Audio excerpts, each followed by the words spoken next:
I'm Audra Danzak, the Executive Director of Horticulture for Bellagio, and part of my responsibility to the company is to bring in and help design this space in the conservatory and be in charge of what goes in and how it gets done and the maintenance, and making sure that our guests have the experiences that they do.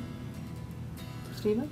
I'm Stephen Stefano, President of Design Solutions, and what I do with Audra is help imagine what amazing things we might be able to bring to the table for this event to create the must-see destination that's really the driving force behind this huge effort that occurs.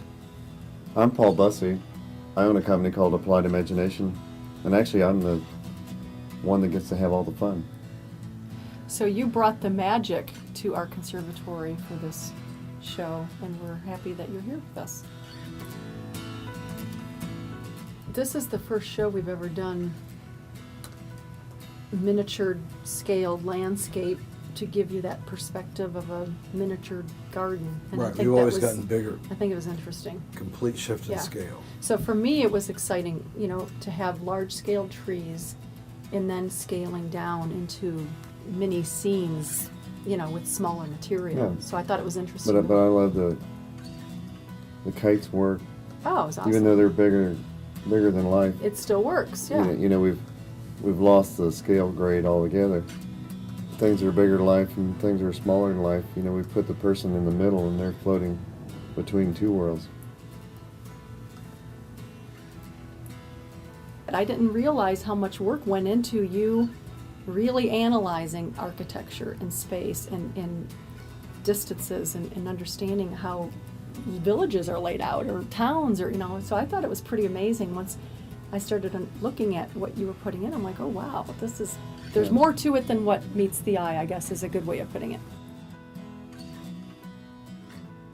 Everything we've done for each of the seasons has to have color and presence and scale overhead that makes them look up and then imagine the scale of the room they're in, this amazing glass conservatory, because it's the only conservatory in the world that has the equipment, the finances, the potential, the audience to make something like this not a luxury but a necessity, which is kind of exciting because this is something that really helps drive the business.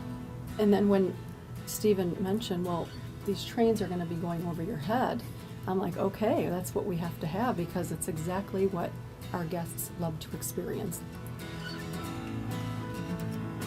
There's actually 9 different trains running. There's, from streetcars to freight trains to modern trains to the old steam trains.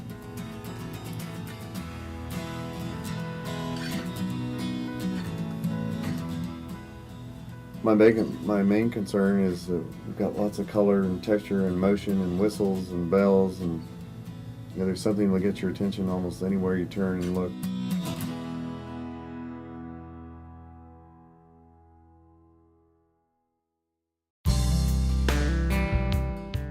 This is my favorite area, as you know. Well, working for Bellagio, of course, it's going to be, but I think the attention to detail and, it just is such a wow factor, and it's obviously getting a lot of attention, so our guests can relate to it. But it's something you've never seen, and that's what I love doing this show, because it's things like the Bellagio building is unique to Bellagio. We needed to incorporate Paul's skill in artistic interpretation to something that was very specifically recognizable by our client. I found it really interesting that, when we looked at the architectural plans and you look from above, it's really this great big complex of 2 or 3 stories, and then there's all the towers and the various things, but they're all actually physically, architecturally connected. But when you're out on the walk and you enjoy the fountain display, you actually look across, feels like a little niche along the Mediterranean, and you're seeing all these individual buildings, and the trees visually separate all these things. Well, I think the inspiration in Lake Como of the Bellagio, that inspired the original production, you've gone back to that. They put it together and interpolated it into a resort, and you pulled it back and made it back into a village. Well, the charm of the way that you light your pieces, enhanced by the incredibly sophisticated lighting systems that we have available in the ceiling of the conservatory, make this one of the more exciting nighttime installations. So many of your clients are not open at night, and we of course never close. What amazes me is what a different experience it is to see it at night. You're ready for a wonderful evening out at the Bellagio. One of the things that we had a challenge with in creating the Grand Canyon is the perception of a tourist is usually either from the top looking down or from the bottom looking up. So we made them very vertical, the whole mood of the Grand Canyon with the river at the bottom, and a very sort of vertical thrust that comes from a specific area within the canyon when we studied all the different photographs. In Washington, D.C., I mean, the monument's on one end, the Capitol's on the other, and Lincoln, the axis between, the Capitol, Washington Monument, and the Lincoln's a very distinct landmark in itself, the placement. I love the cedar back wall, and I think the landscape was placed nicely so it softens the back wall as well. Of course, along the edge of the mall is the Smithsonian, so it establishes the relationship that everybody in their mind, when they get out their little Washington D.C. map, recognizes. So Paul, can you explain your vision on we're still in the east bed, but we're to the north, I guess the little I call them little micro villages that you created on the north side of the east bed. Well, I think sort of the magic going on here is the fact that you can catch a trolley at the Bellagio entranceway, and you're whisked through typical American town and past the Grand Canyon and through this wonderful American scene, and you end up in Washington, D.C. So there's, it's every bit of a trip about imagination as it is about reality.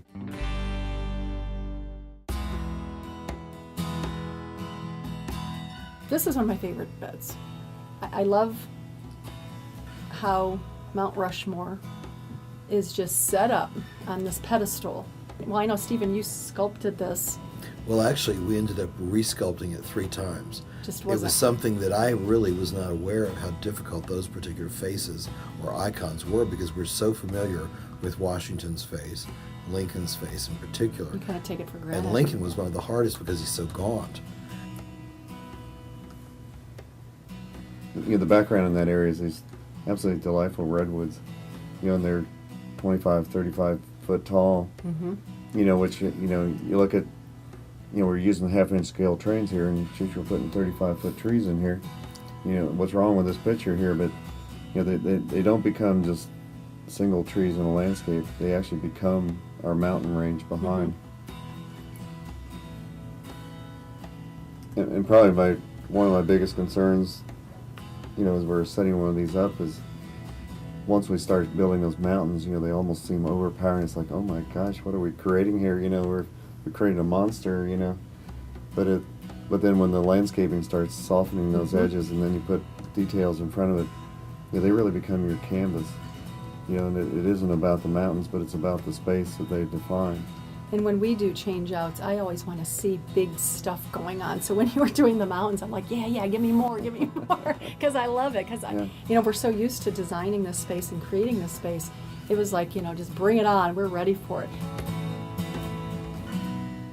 When Paul said this is some of the best plant material he's ever seen, it made me feel proud, because we do take a lot of time and effort to get the best that we can possibly get. So we were happy to hear that.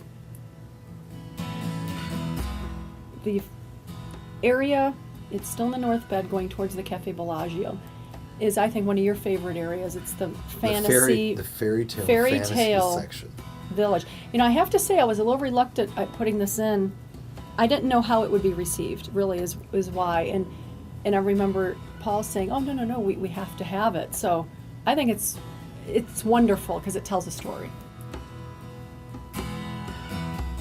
Well, this exhibit's all about this trip across America, but here we are with the unexpected events. So as you turn the corner, here's a fairy village. We've got the old lady in the shoe, we've got the 3 pigs, and we have, Rapunzel with her hair flowing down the my column. grandma's That's house, beautiful. and even the fairy princess castle. So it's part of this totally unexpected event happening. I love the surprise and of course the delight for the children to find it.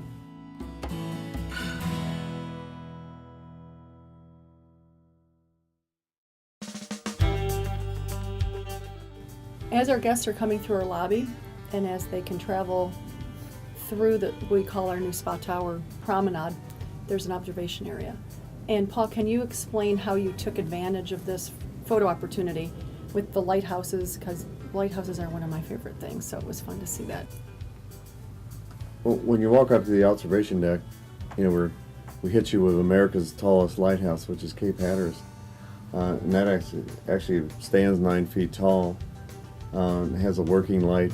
It's great at night because you actually can follow the beam across the walls. But a lot of people, a lot of guests will come in the lobby and they start heading towards their room, and this particular point is probably the first time it's going to really grab them, because it's all of a sudden it's like, whoa, what's happening here? And you're just drawn into that space, and I love the way it projects 3-dimensionally into the conservatory. You don't see the walkways, you don't see anything. All you see is the lighthouse, the water, and you look across the lake and you look up and there's a waterfall, and you look up, there's a train above that. Love the waterfall.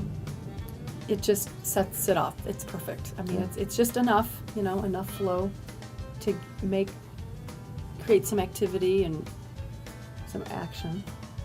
Another great American icon is, of course, covered bridges. Mm-hmm. So we definitely wanted to have that. But through the South Bed is much more of a rural America experience, where you'll pass several barns and see 7 states, and the windmills and little trackside. Oh, that's right, that cottages. little windmill up on the top. The farmhouse is actually the real farmhouse that was used in the painting by Grant Wood called American Gothic. If you look close enough, you can see It's the same It's one. neat. the old Yeah. fellow with a pitchfork. Sure. Yeah. And It's great.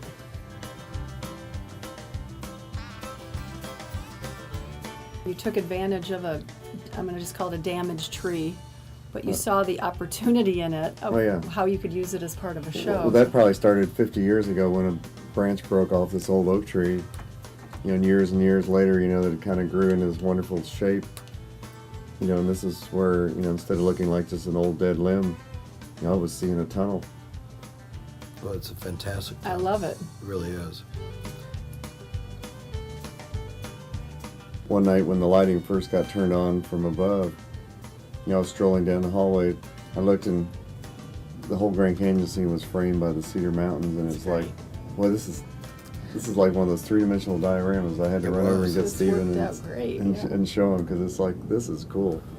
I love it when everything isn't an instant experience. You just keep discovering as you go through.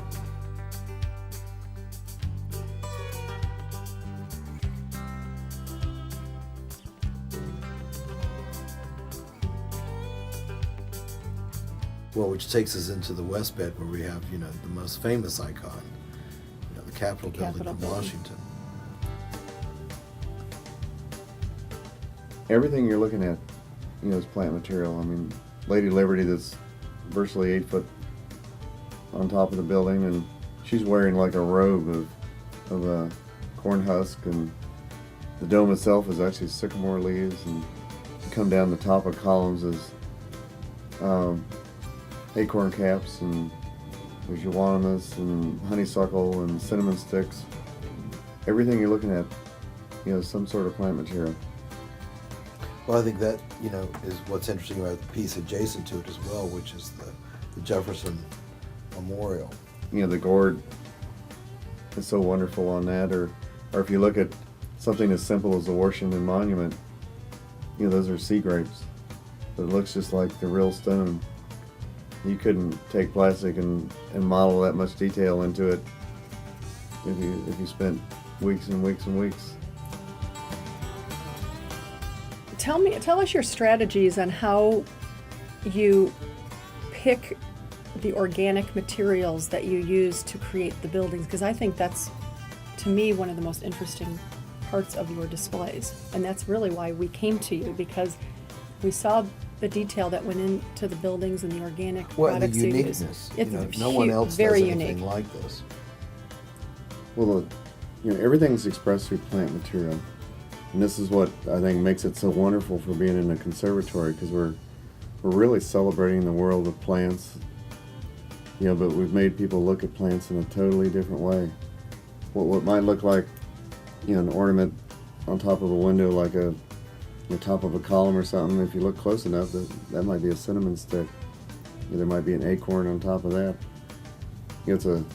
We're taking the architecture, the illusion of what people perceive in these buildings, and using plant material to express all those shapes and sizes and textures. Well, I think one of the intriguing things is that as the guest looks at the piece, it sort of titillates the eye because they've noticed something, a natural material, an acorn, a piece of a pine cone, whatever, and then as they look at all the adjacencies, they begin to realize that everything there is an organic material, and I think it's a grin, and sort of a very charming response that Paul's work evokes. And that's what we want to bring to Bellagio, is we're celebrating the use of plants. I think that's fun because we are, and it is different. When we started laying out the gardens, and one of the features, of course, that we were going to have in the conservatory was our banyan tree that pretty much spans the whole garden. And when we were starting to see some of your sketches, I thought it was interesting the way you took the tracks and suspended them perfectly, because we talked about maybe supporting them, and then you ended up suspending them, and how you had to build these that went in and out of the root structure of the banyan tree, which looks really cool, especially when you're underneath it, walking through the banyan tree. With the laminar fountain shooting overhead, lit with the LED lights, and seeing all the little bird houses and the orchids and bromeliads tucked into the trees. Go back and forth, almost like a serpentine walkway going all the way through the tree, and the roots are doing this wonderful patterns of three-dimensional space. The train simply almost like floats through the tree branches, and little arches become tunnels, and there's absolutely no logic at all to this, but it looks fantastic. I love it. It's just flying, floating Yeah. track. Yeah.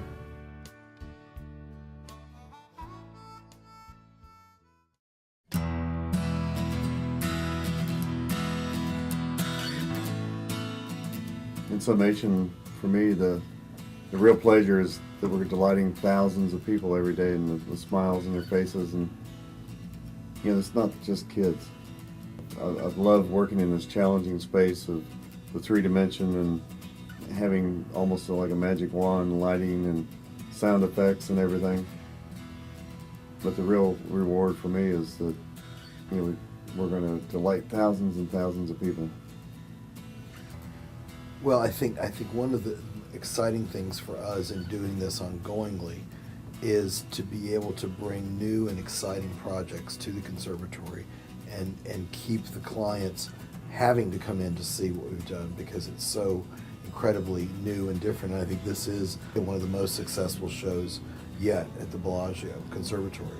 Thank you, Paul. I'm delighted to be a part of it. Great. Me Thank you, too. Stephen. Thanks. I like what I'm hearing with our guests saying, oh, I got to bring my son back. Oh, I got to bring my husband back. We're catering to a broader audience, which I found exciting as well.